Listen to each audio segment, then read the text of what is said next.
Hello and welcome to another episode of Time SEO. So today we're talking about Google's search engine results page and the kind of evolving landscape around it. So where it once used to be just the top results of your search query, we've seen a number of different features added and removed along the way, such as a feeling lucky and of course Google Suggest. So here are the current features and what they represent, plus a new one rocking its way to a SERP near you. So featured snippets. A featured snippet is a much sought after box that can appear at the top of the search engine results page if the query is deemed to have an informational intent. It usually showcases one of the 10 organic search results in greater detail, with a snippet involving a paragraph, a list, or even a table.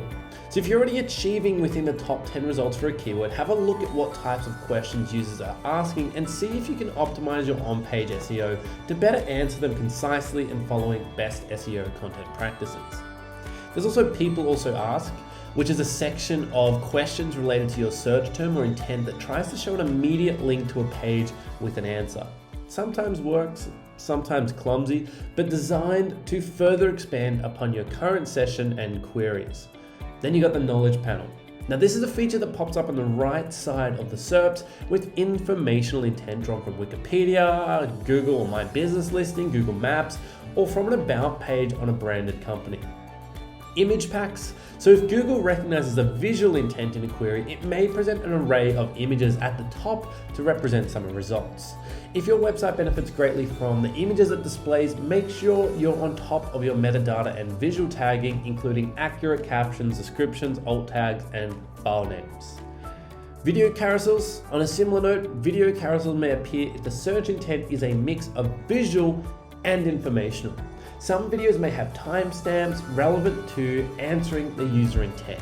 So video results are becoming more popular, especially for tutorials, how-to queries, and those DIY intentions. The local map pack. So if Google understands your search has a local intent, such as best muscles in Paran, favorite of mine, then a map pack may end up being shown, usually with around 3 local options that Google deems to be the best fit. If you're a brick and mortar business, then having an up-to-date and optimized Google My Business profile will certainly help your chances of being featured, along with numerous positive reviews about your business. Site links for search terms that are considered branded.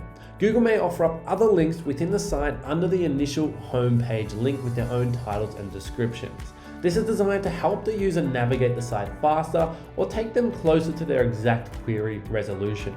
Having a well-structured site helps immensely with this feature. Rich snippets. These are search results with an added line of information following below the descriptive text. Ratings, prices, or specific information such as energy intake on a food recipe. Having schemas such as structured data markup helps tremendously to get this handy line to appear, especially if your website has a transactional or competitive informational intent.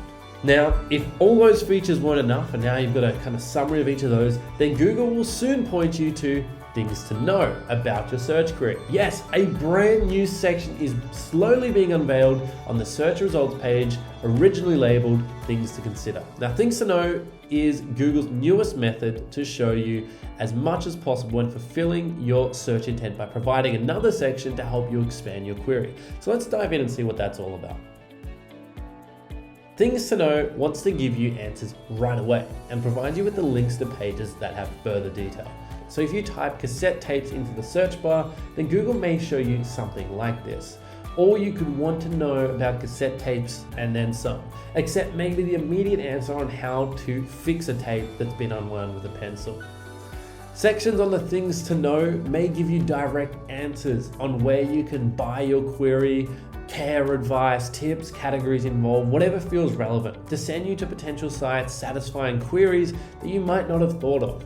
Now, the possibility that these answers are being displayed could be viewed as giving the user information without them needing to follow through and clicking on a resource, sometimes called a zero-click search. However, having the resource provided should hopefully draw users into sites that they may not have known about and that are going to serve their needs. And people will usually click on those sites to unpack all the information they want. There you have it. Things to know, now know. Let's conclude this tea time on SERP with a gratuitous slurp. Cheers.